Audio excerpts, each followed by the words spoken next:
You're Locked on the New York Rangers, your daily podcast on the New York Rangers. Part of the Locked On Podcast Network, your team every day.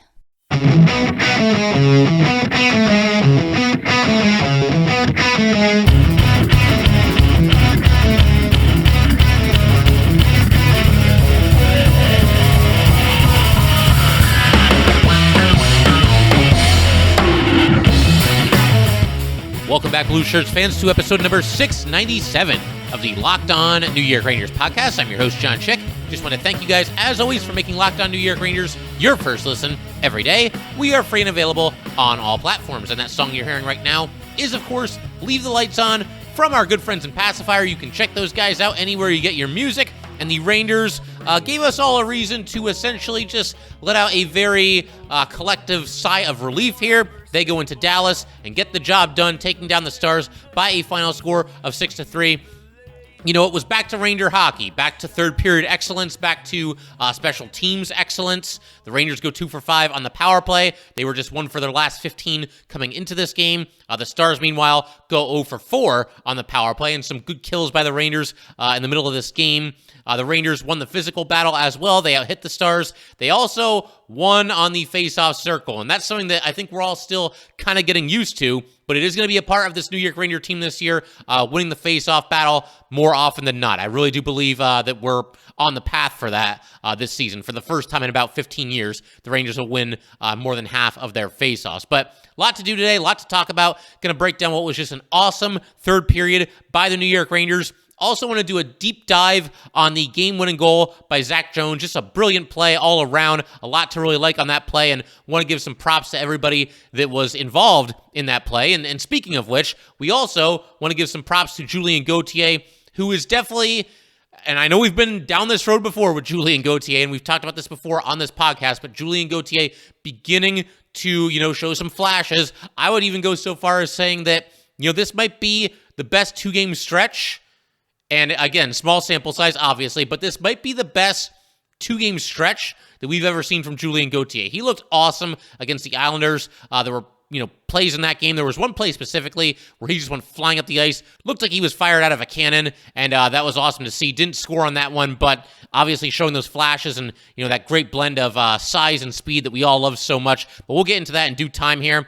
I also want to talk about a couple of nitpicks that I have with the Ranger performance. I thought about just not even including this when I was kind of preparing for the episode and laying everything out because, obviously the Rangers had lost 4 in a row coming in, and there was a heck of a lot more good than bad in this game. I want to get that point across first and foremost. By no means do I think that, this is a game that the Rangers stole or anything like that. They were the better team, but there were a couple of things that I think you can nitpick at least a little bit, so I do want to discuss those. But like I said, we're going to be a lot more positive than negative here. Also going to talk about the play that saw Vitali Kravtsov get injured, and of course he did not return to the game. And also going to get into the incident that saw Igor Shesterkin taken out, and obviously gave us all a little bit of a scare there, but Igor stayed in the game, looked no worse for the wear going forward after that. But going to have thoughts on all that stuff. But like I said, I want to start with what was a brilliant third period by the New York Rangers. I also want to mention that we do have to point out the fact that the Rangers caught 2 pretty significant breaks in this game, and I'm going to get to those in due time as well. The first of which was, or actually I guess this would technically be the second of these 2 breaks that the Rangers caught, but basically Dallas scored a goal, or it looked like they scored a goal to start the third period. It would have given the Stars a 4-3 lead. The goal was disallowed, though. The Rangers challenged, and it was pretty obvious that they were offside. Again, that goal would have put the Stars up 4-3, but we'll get into that in greater detail in just a little bit here. But as for the third period, we got to start with this goal by Zac Jones, because I thought this was just a tremendous play by the Rangers all around, and it started with Julien Gauthier. He gets the secondary assist on this play. His first point of the season for the New York Rangers after a brief spell with the Hartford Wolfpack, and what a play he made here. So basically, it's looking like a pretty, whatever kind of play. The Stars are going to pretty easily be able to get the puck out of their zone. They're working it up the boards. The only player still in the Dallas zone is Vincent Trocheck, and it looks for sure like, the Stars are going to start their way into the neutral zone and up the ice. But here comes Julien Gauthier. He puts some pressure on the puck handler, and the play was right around the Dallas blue line, and Gauthier got there just in time to prevent the puck from coming across the blue line. It was kind of hard to see exactly where the puck was because it was right along the boards, and you can't really see through the boards there, obviously, but it had to be close, and Gauthier prevents the puck from coming out. And the reason this is so important is because Vincent Trocheck was still deep in the Dallas zone. If this puck had come out by an inch, a half inch, and Gauthier carried it back over, Trocheck would have been offside by a mile, the play would have been whistled dead,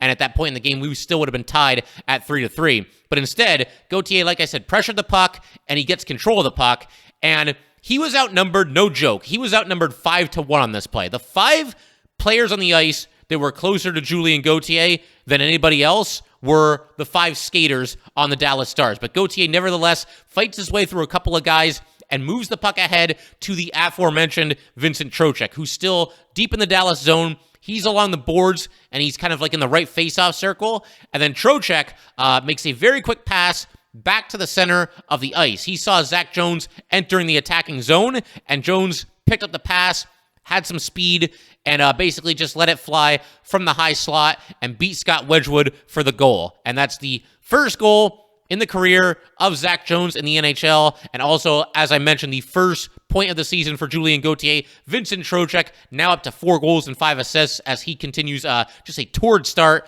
for his New York Ranger tenure here. But what a play here. Julien Gauthier forced the entire issue, made the entire thing happen, worked the puck ahead to Trocheck. Trocheck, great vision, seeing Zac Jones, moving ahead with a full head of steam, put the puck right on the tape, and then Zac Jones takes care of the rest, and what a shot there, and nice to see him do that, particularly against the Dallas Stars and against Nils Lundkvist. I don't have anything against Nils Lundkvist. The Rangers had to trade him because it was just kind of a numbers situation, but Nils is off to a nice start over there, and the Rangers held him in check today and got a goal from, one of the guys that they chose to go with instead of Nils Lundkvist. And I realize they play different sides of the ice, but nevertheless, the Rangers choosing to roll with Zac Jones going forward and trading Nils Lundkvist. So nice to see Zac Jones coming through in the clutch here. And then, just 20 seconds later, the Rangers make the score 5-3. And another, big-time moment for Julien Gauthier here. So basically, the puck is in the Ranger zone. You got Sammy Blais lifting the puck out of the corner and into the neutral zone. And then Gauthier comes up, gets the puck, and just explodes past 2 defensemen. Split both of them, went in alone. You have Wedgwood coming out of his crease, believing, presumably, that he could get to the puck before Julien Gauthier could. Because when Gauthier split the 2 defensemen, he kind of lost control of the puck just a little bit. It went up ahead of him a little bit. And Wedgwood, I think, saw that as his opportunity to come forward, knock the puck out of harm's way. But instead, Gauthier gets to the puck first, tips it past Wedgwood. Now, Wedgwood is completely out of the equation at this point. He's out of his crease. But the puck by this point has gone, toward the corner on the right side. Obviously, it's not in the corner. It's kind of like on the edge of the face-off circle. But Gauthier gets to it, and, I'm watching this play, and I'm seeing the whole thing develop, and what's about to happen here. Gauthier is going to get to the loose puck first, and he's going to have a free shot at the net, but he's also going to have a free shot at the net from a very difficult angle. And as this is happening, and I'm seeing this whole thing develop, I said out loud, please score. Because the Rangers, they're up 4-3 here. It's getting pretty late in the third period. I think there were about 6 minutes or so to go. But obviously, we see how things have gone recently for the Rangers. You really want to win this game. It'd be great to have a 2-goal cushion there. And it'd be great for Julien Gauthier to get 2 points in 20 seconds. And that's exactly what happened. Gauthier, from a really sharp angle, puts the puck into the net. And again, as you're watching this develop, we know how much bad luck that Julien Gauthier has had, over these past couple of seasons with the Rangers when it comes to finishing his scoring chances. I'm just waiting for it to hit the near post and then bounce off the far post and then, bounce away from the net, or something happens where it hits one of the posts and the puck dies on the goal line and then somebody on the Stars goes and gets it. Because again, we've seen how this kind of goes for Julien Gauthier, but man, he finished here, and what a story it would be if Julien Gauthier could, really figure things out here. It's really crazy to think about how many times this guy was one iota away from being a former New York Ranger. Think about it. You had the expansion draft a couple of years ago, and the Rangers were in a position, all the obvious names were either exempt from the expansion draft or the Rangers were protecting them, but it came down to protecting either Kevin Rooney, Julien Gauthier, or Colin Blackwell. And I was hoping it would be Gauthier because I just think he has the most upside out of any of those players I mentioned. The Rangers instead choose to protect Kevin Rooney. So Gauthier was out there. The Kraken could have had him if they wanted him. They instead choose Colin Blackwell. So Julien Gauthier dodged that bullet, or the Rangers dodged that bullet, depending on how you look at it, but he remains with the New York Rangers. And then this season, he doesn't make the team out of camp, and they send him down to the Wolfpack. And to do that, they had to place him on waivers. They placed Gauthier and Jared Tenorti on waivers at the same time. Somehow, someway, Julien Gauthier does not get claimed. Jared Tenorti does. I will never figure that one out for as long as I live. But again, he was out there on waivers. Anybody could have claimed him, and he would be an ex-Ranger right now. Instead, he goes to the Hartford Wolfpack, and then you get an injury to Vitali Kravtsov, and they call him back up, and he's been back in the lineup for these last couple of games here. And like I said, I think this is the best 2-game stretch that we've ever seen from Julien Gauthier. I'm cautiously optimistic because, as I've said all along, we've seen this song and dance when it comes to Julien Gauthier. He flashes the ability. It seems like he's on the cusp of becoming a really good player in this league, and then his Achilles heel of not being able to finish seemingly just kind of holds him back. But I'm optimistic, cautiously so, but yes, feeling pretty good about what we've seen from Julien Gauthier here. And then, to just kind of close out my thoughts on the third period here and take us to the final goal of the game, a goal by Vincent Trocheck. Panarin gains the blue line. He leads Lafreniere up the right side. Lafreniere with a backhand centering pass to Mika Zibanejad. Mika deflects the puck over to Vincent Trocheck. And then Trocheck, he's in the left faceoff circle, and he just lets it fly, jams it home. And this also came on a delayed penalty against the Dallas Stars. This is fantastic because the Rangers are up by 2 at this point, and the Stars take a penalty. The Rangers played keep away for what had to be, I would say, probably about 45 seconds here. The Stars just couldn't get the touch up. And as I'm watching this develop, I'm thinking, you know what? Just keep doing this. Keep the puck away from the Stars. Prioritize that over even trying to score because you're down to about 5 or 6 minutes to go at this point. You got a 2-goal lead. And if you can keep the Stars from touching the puck, then you can just grind the clock down a little bit. And then you've got a 2-minute power play on top of that. But the Rangers did that for a while, and then they said, well, to heck with all that, let's just go ahead and score a goal here. That's what Vincent Trocheck does, and the Rangers are up 6-3 and well on their way to snapping the 4-game losing streak. But just a phenomenal third period by this New York Ranger team. Great to see guys like Zac Jones step up. Great to see guys like Julien Gauthier step up. And great to see somebody like Vincent Trocheck once again continue what has just been a fantastic start to his New York Ranger tenure here. Going to keep it rolling here. Talk about a couple of breaks that I thought the Rangers caught in this game. Going to talk about the Igor Shesterkin situation, the injury to Vitali Kravtsov and what that could mean going forward, and a whole bunch of other stuff as well. But first, just want to let everybody know, today's episode of Locked On New York Rangers is brought to you by Simply Safe. The numbers do not lie.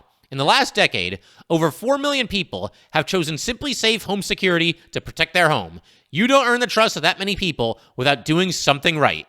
At Simply Safe, your safety is the only thing that matters. With 24/7 professional monitoring, Simply Safe agents call you the moment a threat is detected and dispatch police or first responders in an emergency, even if you're not home and even if you can't be reached. Simply Safe blankets your home in protection with advanced sensors for every room, window, and door, HD security cameras for inside and outside your home, smarter ways to detect motion that only alert you when a threat is real, and even hazard sensors that instantly detect fires, floods, and other threats to your home. Our monitoring experts use proprietary advanced response technology to visually confirm when a break-in is real so you can get the highest priority police dispatch. Customize the perfect system for your home in just minutes at simplysafe.com/LockedOnNHL. Save 20% on your Simply Safe security system when you sign up for an interactive monitoring plan and get your first month free. Visit simplysafe.com/LockedOnNHL to learn more. There is no safe like Simply Safe. All right, we just want to thank you guys, as always, for making Locked On New York Rangers your first listen every day. We are free and available on all platforms. All right, so as I talked about in the intro, I did want to acknowledge 2 significant breaks that I thought the Rangers caught in this game. And let me just preface the entire thing by saying that I'm not bringing this up to diminish the Ranger win. This is a really nice win for the Rangers. It was not perfect, but anytime you can snap a losing streak and you can do it on the road, and you can do it on a team as talented as the Dallas Stars, a team that is currently in first place in its division. That's certainly a positive and not a negative. But I do want to just throw these out there. The Rangers caught a break when Jake Ottinger had to leave the game with a lower body injury. We talked about, we previewed these two games against the Stars and against the Coyotes in our last episode, and Ottinger was kind of the lead as far as, the Dallas Stars are concerned and just how good he's been this year. Now, to be fair, the Rangers had gotten him twice in the game before he left. They had scored 2 goals on 10 shots against Ottinger, but we know how good he's been. And look, I don't wish injury on anybody. I want to make that clear right off the bat here before we go a second further. But facts are facts. Ottinger got injured. He had to come out of the game. And you go from Ottinger to Wedgwood. That's quite the downgrade. And of course, the Rangers were able to take advantage of that because that's what good teams do, They take advantage of, situations that present themselves. And obviously, a little bit of a goalie downgrade there for the Stars, and they get Wedgwood for 4 goals on just 17 shots. So nice to see the Rangers taking advantage of that situation. And look, all the best to Jake Ottinger. He's off to a heck of a start this season. Fortunately, he's in the Western Conference. We don't have to worry about him too much as Ranger fans. They'll play them one more time this season, and that'll probably be it, barring a matchup in the Stanley Cup Finals. But obviously the Rangers taking advantage of, getting a chance to go up against the Stars' backup goalie. And the other break that they caught was a goal. I talked about this briefly just a couple minutes ago, but the Stars scored a goal in the third period. And again, this would have put Dallas up by a score of 4-3. The Stars basically took the puck away from Ryan Lindgren and scored. I believe it was Robertson who did this. I don't have it in front of me right now, but took the puck away from Lindgren, went in by himself, and scored. I don't know how the linesman missed this offside call because Pavelski had to be offside by about 6 or 7 feet, but it was one of the easiest overturns that you'll ever see. So, I guess in some ways you could argue that, well, that's not even really a break because they were offside and it was ruled correctly. I would say, though, that, Pavelski being offside didn't really affect this play. So, if Pavelski hadn't been there, this goal would have stood and would not have been a banner moment for Ryan Lindgren because he basically just had his pocket picked on this play. And Fox was there too and didn't provide much resistance either. I thought at times it was a little bit of a rough night for the Ranger defensemen. Trouba and Miller in particular, they were out there for all 3 of the goals that the Stars scored in this game. And that's not all on them, but it kind of leads me into the next thing that I wanted to talk about, which is the Rangers, all 3 goals that they gave up in this game, I thought was a case of, them doing what they've been doing a little bit too frequently at the start of the season here, and that is shooting themselves in the foot. There have just been too many times where they've had these lapses, and, those can really hurt you. They can cost you a game, and it almost happened in this game. This was a barn burner all the way through up until the Rangers pulled away late in the third period. And I don't want to be that person that, every single time that the Rangers give up a goal, I say, oh, it's the Rangers' fault. It's the Rangers' fault. There's no way that their opponent could have possibly done something good and earned a goal. I definitely don't want to be that person. You got to give some credit to the opposition once in a while. But you look at the 3 goals in this game, all 3 of them were the result of a Ranger miscue, misplaying the puck or just something that was a little bit off, a case of shooting yourself in the foot. None of these goals by the Stars came because, they had sustained offensive pressure. They kept the puck in the Ranger zone for 45 seconds or a minute. None of them were the result of, just clinical passing. None of them were the result of, a nasty deflection or anything like that. No highlight reel goals here. They were all the result of the Rangers basically making a mistake and the Stars taking advantage of it. So, just to go through them real quick, Marchment, he scores a goal barely a minute into this game. The Rangers could not clear the puck on a puck that was very, very clearable.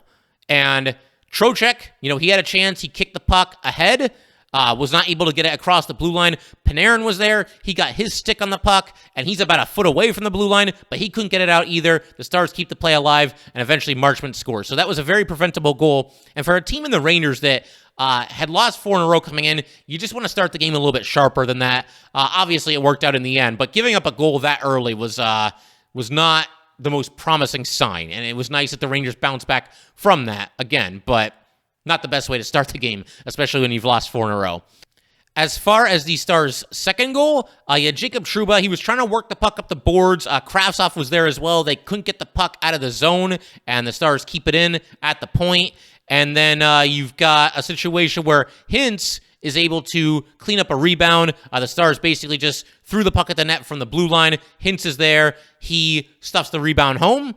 And Trouba on this play was a little bit late getting back in place. So not a banner shift for the Ranger captain there. That tied the game at 2-2. And then we had the goal that tied the game at 3-3. And Robertson scored this goal. Yeah, an offensive zone draw for the Stars. The puck is just laying there, basically like right on the face-off dot. And Goodrow and VZ and Miller, they were all there and all just kind of waving at the puck. I don't know what happened here. There just didn't seem to be a lot of urgency to get the puck out of there. And the next thing you know, the Stars are putting the puck in the net. Now, I do have to give Keandre Miller a little bit of a pass on this one because you watch this replay and very clearly his stick was being held. So there wasn't really much he could do. He was trying to get to the puck and I guess the ref just missed this, or maybe, the stick was just kind of tangled up in his opponent, but it looked like his stick was pretty blatantly being held here. So, again, there wasn't a whole lot Keandre Miller could do here. But Goodrow and VZ, two noted strong defensive forwards, a little disappointed that they couldn't, get the puck out of harm's way at the very least here. And, I'm not going to kill them for it, but it's just one of those things. It's a trend that's happened early in this season where the Rangers at times, once again, just shooting themselves in the foot, just having these defensive lapses here and there. And, it's cost them more than once. It cost them a couple of times in this game, and this is probably the most egregious example of it. But it was nice to see the Rangers bounce back from this and eventually, pull away in the third period and not let their mistakes get to them, find a way to get 2 points, which, I don't want to say this is a must-win. It's too early in the season, but man, you lose 5 straight games, that's not good. And, very, very nice to get a signature win here on the road, once again, against a very tough team. And in just a second, I want to discuss the Igor Shesterkin play, as well as the injury to Vitali Kravtsov. And also want to talk about Gerard Gallant mixing and matching his defense pairings, and we'll get into all that in just a second. All right, so the injury to Vitali Kravtsov. This kid is really off to a tough start this year, and by all accounts, he's had a much better attitude coming into training camp this season, ready to go to work and earn his keep, so to speak. He's in on the forecheck. He's trying to make a play, trying to keep the puck alive, trying to move it along the boards. He's kind of off balance, and he falls down to the ice. There was some blood on the ice as well. You had Kravtsov and Hakanpää, they were both pursuing the puck and getting toward the corner there. And, you could see as soon as it happened that this was not going to be good for Kravtsov because he was falling down. Hakanpää was off balance as well. And the next thing you know, the side of Kravtsov's head is being driven into the boards, and he looked shaken up, looked a little bit dazed when this happened. And I feel for Kravtsov. I'm pretty sure this is now the third game that he has had to exit. And it continues this trend where it just feels like the Rangers cannot get through a game with all 12 forwards intact. And, you have to mix and match then because you've got 11 forwards. Guys have to double shift and juggle everything around a little bit. And, that's what happened in this game as well. There was one shift where I'm watching it and I'm like, why is Artemi Panarin out there with Ryan Carpenter? And then I remembered, oh yeah, Kravtsov's not there. So you're going to get a little bit of this for the rest of the game. But yeah, just really unfortunate for Vitali Kravtsov. Fingers crossed that he'll be okay. I'm no doctor. I don't even know what the diagnosis is right now, but I would guess that he probably would not be back out there against the Coyotes. Head injuries are no joke. Of course, the Rangers didn't call it a head injury. They called it an upper body injury because, yes, we all know it's a ongoing joke on this show. There are only 2 injuries in hockey, upper body and lower body, but I would imagine, just looking at this, if I had to guess, Vitali Kravtsov probably out of the lineup in the next one. That would probably mean that Ryan Reeves would go back in. And, it's interesting because if Reeves is in the lineup, you got to figure for sure he's going to be on the fourth line. But there's part of me that honestly does not want to split up the Ranger fourth line that we saw today. We saw Gauthier, Carpenter, and Blais. And it's not just because, Gauthier had 2 points and Blais had an assist. I thought this line was doing a nice job even early in this game. There was nothing flashy or anything like that, but they just had sustained offensive zone time on several occasions, made some good passes. I don't know. They just looked good together. It was probably about as dynamic as we've seen the fourth line look this season. And love Ryan Reeves, but I get the feeling that, had this injury to Kravtsov not happened, he probably would have been a healthy scratch for the game against the Coyotes as well. I guess we'll never know for sure. If Kravtsov does play, then we will know for sure. But yeah, overall, I liked what I saw from this fourth line on this afternoon here. But I would imagine that if Reeves does go back into the lineup, then you'll probably see him back to his usual spot at fourth line, right wing. Then Blais would probably be at fourth line left wing, and you'd have Julien Gauthier rejoining the third line, presumably with Gaudreau and Vesey. I think that would make the most sense, especially with Gauthier coming off of a strong game here, put him back into the top 9. But I don't know, I was intrigued by that third line trio that we saw in this game. I thought Carpenter, Blais, and Gauthier, even before the points started coming, I thought they were having a nice afternoon for themselves. And then also the Igor Shesterkin play. So Ty Dellandrea, who I got to be honest, I had barely even heard of, before this game happened here. But basically, there's a situation where he's skating by in the first period. Igor was behind the net. He was coming back into his crease after playing the puck. And all of a sudden, Dellandrea's skate clips Igor Shesterkin's skate, and Igor falls to the ice. And Dellandrea gets a penalty for this. And there's a big get-together, a big scrum in the corner, basically a 5-on-5 pushing and shoving matchup. And Dellandrea and Panarin both got roughing minors as well. So 4 minutes in penalties to the Stars, 2 minutes in penalties to the New York Rangers. And I got to say, I love this. I don't love Igor Shesterkin getting hurt and falling to the ice. Believe me, I don't love that. But I love the fact that the entire Ranger team wanted to stand up for their goalie. And the two who really stood out in this scrum to me were Panarin and Fox. And you don't really think of them as the two guys that are going to be, mixing it up and going after somebody like this. But that was awesome to see. That's great leadership there. And again, making sure you have the back of your goalie. And both of them did that on this play. So again, very, very cool to see that. Very close team, as we've talked about in the past. And again, Panarin and Adam Fox going to bat there for their teammate. So good stuff there. But, you get the power play out of this. And this is where, you want to score on every power play. But when somebody does something like this to your goalie, this is when you really want to make it hurt. And the whole incident with Dellandrea and Igor happened at the end of the first period. And so the power play spilled into the second period, and the Rangers were able to make them pay. You get Fox, Tamika to Trocheck for the goal. That gave the Rangers a 2-1 lead at that point in the game. As far as, whether or not this is a dirty play, I think at best, this is a extremely careless, idiotic play. And at worst, it is a completely dirty play. I don't know that he did it on purpose, but the carelessness here, if it was not on purpose, was just completely off the charts because, he's skating across the crease there, and there's not a Ranger anywhere near him. This is not a situation where he had the puck and he was driving to the net and trying to, get the puck into the net.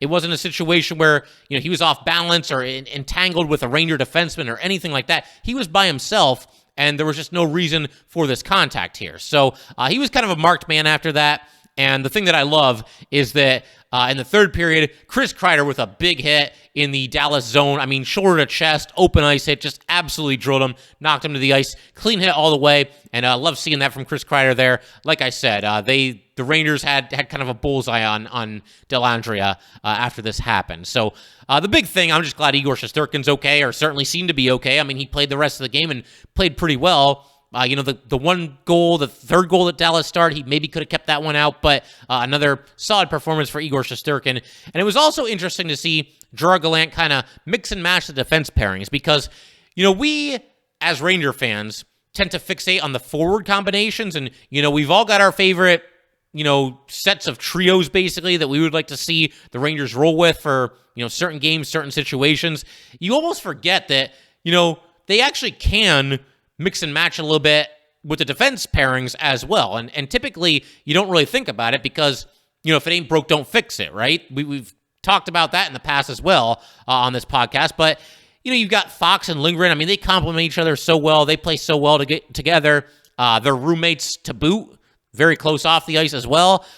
We've heard about how Jacob Trouba really took K'Andre Miller under his wing when Miller was debuting, and the two of them work very well together as well. And then, the third pairing is just whoever's left, and Braden Schneider has solidified his spot there, and we're getting a rotation between Jones and Hayek to start the season. But you forget that, you actually can switch things around a little bit. So we saw a little bit of K'Andre Miller with Braden Schneider, and we also saw Jacob Trouba with Zac Jones. Now, Gerard Gallant, after this game at his presser, mentioned that he's probably going to go back to the normal defense pairings for the next game, which I think is fine, but it was kind of cool to see this mixing and matching happening here, and just thinking outside the box a little bit. And then, of course, Zac Jones, after this happens, scores the game-winning goal and his first NHL goal. So another case of Gerard Gallant. Look, I know people sometimes get on him, and there's times where I've even questioned certain things that he does, but this guy's a heck of a coach, and it just seems like there's times where, he'll mix and match, and he'll do something that maybe doesn't make a ton of sense right away, but then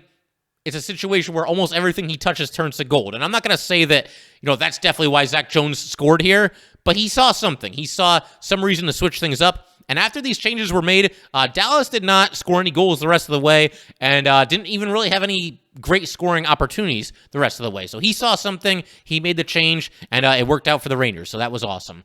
Also, something you can file under awesome is the fact that the Rangers got through this game without allowing Nils Lundkvist to get any points. So that's a mini win there in and of itself. And the one last closing thought that I have here is that the Rangers, they're going to play a back-to-back. They're going to play the Coyotes. We'll see if they buck the trend and go with Igor Shesterkin in a back-to-back, both games of a back-to-back, or if they go with Yaroslav Halak. But whichever goalie they choose to play in this game, to really make this win count against the Stars is a really good win for the Rangers. Really relieving win as well to snap the losing streak. But to really, really make this thing count, you got to beat the Coyotes. I'm sorry. The Coyotes are not a good team. I'm not trying to be disrespectful here or anything like that, but I think most people coming into the season would have them in their bottom 5 as far as like power rankings are concerned or anything like that. And, they got some players that are off to a good start this season, and, they're, I'm sure, hoping that they can put the pieces together after, a lot of years of, losing, but they got to win this game, do the Rangers. It's a 2-game mini road trip here. They're at Dallas on Saturday, and then they're at Arizona on Sunday, and then you fly back home. That plane ride home is going to be a heck of a lot more enjoyable if you get this win here. So there's no reason why the Rangers should not be able to go out there and take it to the Coyotes and get 2 points. No disrespect intended to the Arizona Coyotes, but this has to be a win for the New York Rangers. And then you'll start to feel a lot better. You'll start to feel like this team truly is back and ready to go home back to Madison Square Garden for a little bit of a homestand and, hopefully start piling up some points and winning games that you should be winning. So hopefully the slump is over, the losing streak is over, and the New York Rangers are back to being the New York Rangers. We will keep our fingers crossed there. But that will pretty much do it for today, guys. Once again, if you'd like to get in touch with this podcast, please send an email to lockedonnyrangers@gmail.com. Once again, that is lockedonnyrangers@gmail.com. And definitely give us a follow on Twitter as well, @LO_NY_Rangers. Once again, that is @LO_NY_Rangers. And definitely subscribe to Locked On New York Rangers YouTube channel. Thanks again, guys. I'll see you next time. Thanks for making Locked On New York Rangers your first listen every day. For your next listen, check out the Locked On Sports Today podcast. The biggest stories of the day, plus instant reactions, big game recaps, and the take of the day. Available on the Odyssey app, YouTube, and wherever you get your podcasts.